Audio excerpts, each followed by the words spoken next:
Hi everyone, my name is Masi and today we're going to be talking about Dan Brown's novel Inferno. Inferno is the fourth book in the Robert Langdon series. It was published on May 14th, 2013. Angels and Demons, the Da Vinci Code, and the Lost Symbol all came before it. Angels and Demons and the Da Vinci Code have been adapted into films featuring Tom Hanks, and I love those movies. Okay, warning, there will be spoilers in this video. So if you haven't read the book, or if you want to read the book or watch the movie, do not watch this video. And so the book begins with the prologue. A person runs away from pursuers and goes up the highest tower of Florence. Before committing suicide, he says, "My gift is the future. My gift is salvation.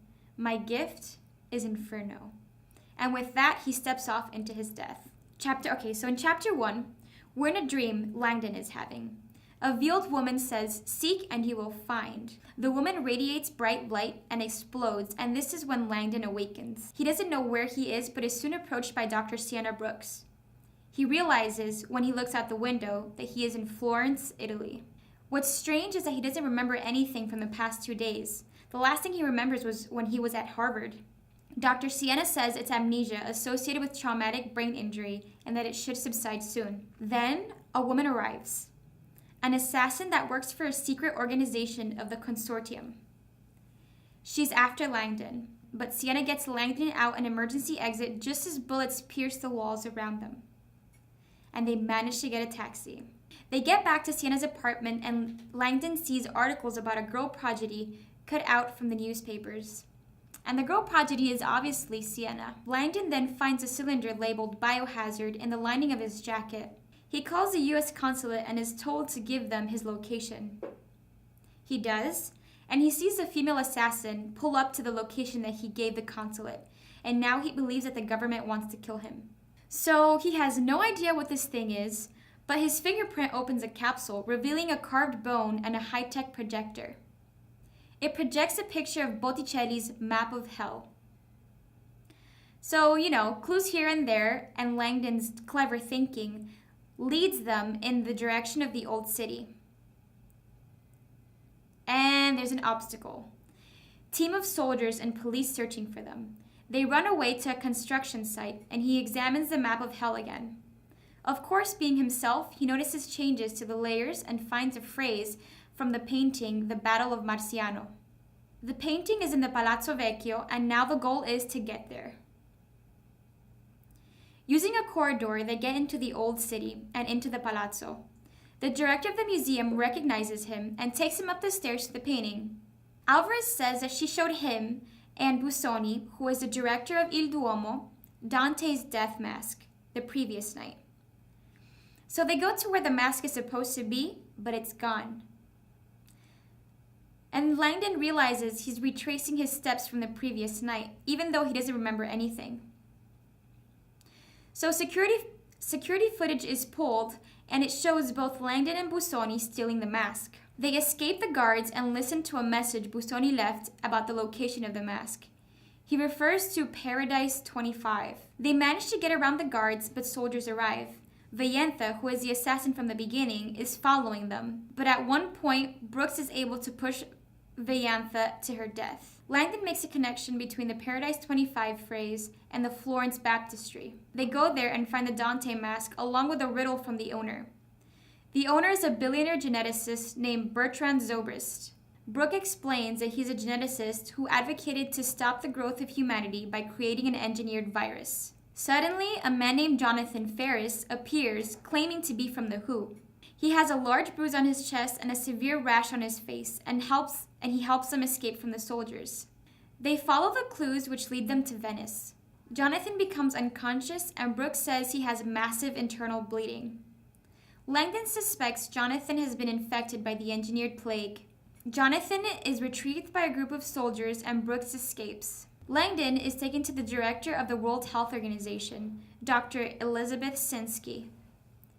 She explains to him that Zobrist committed suicide a week before, but was a brilliant geneticist that developed a plague to kill a part of the world's population. Zobrist saw this as a way of controlling the world's overpopulation. So the director of the World Health Organization, Dr. Elizabeth Sinsky, broke into Zobrist's safe deposit box, found the cylinder, and flew in Langdon so that he can uncover the clues. But after he had met with Alvarez and Busoni, he stopped talking to the WHO. And the World Health Organization became suspicious, thinking Langdon might have switched sides and was working to spread the plague with Zobrist. Sinsky told Langdon that the soldiers were not trying to kill him. They were the World Health Organization's emergency response team. Everything started when Zobrist hired a group called the Consortium to protect the cylinder until a certain date. He also left a video that showed a picture of the plague in a dissolving bag hidden in an underwater location. When Sinsky took the cylinder, they kidnapped Langdon and set everything up so that he would be entertained solving it. Sienna, Vayentha, and Jonathan are all actors working with the Consortium. Later, the leader of the Consortium agrees to work with the World Health Organization once he finds out about the bioterrorism plot. So this means that the bruise on Jonathan's chest was because of the item used to simulate being shot by Vayentha. It misfired and broke his ribs. And the real reason he fainted was because Brooks punched him in the rib because he was ordered to detain her by the head of the Consortium. So Brick goes to the dark side, and the Consortium realizes that she was a former lover and supporter of Zobrist. She gets to where the plague is before anyone else does. The World Health Organization, Langdon, and the Consortium come together to stop her, but it's too late. The plague is actually in Istanbul. And when they get to the cistern where the plague is, they see that Brooke is already there. The bag with the plague is already broken and has contaminated the water, possibly infecting the tourists and traveling throughout the world via their systems. She runs out of the cistern yelling and causes the tourists to scramble into the city. Eventually, though, they find out that Brooks didn't break the bag. The bag was water-soluble and had dissolved a week earlier, meaning that the plague was already out there. The date on Zobrist's video is actually the date of when the entire world would be affected. That's a big whoopsie. It's revealed that Brooks was actually trying to stop the virus, but didn't trust the World Health Organization because she thought that the samples of the virus would find their way to people that do weapons research for the government. And the leader of the Consortium tries to escape, but is caught by Turkish police. And Brooks receives amnesty in exchange for help with addressing the crisis, since she's a medical doctor and is knowledgeable on Zobrist's research.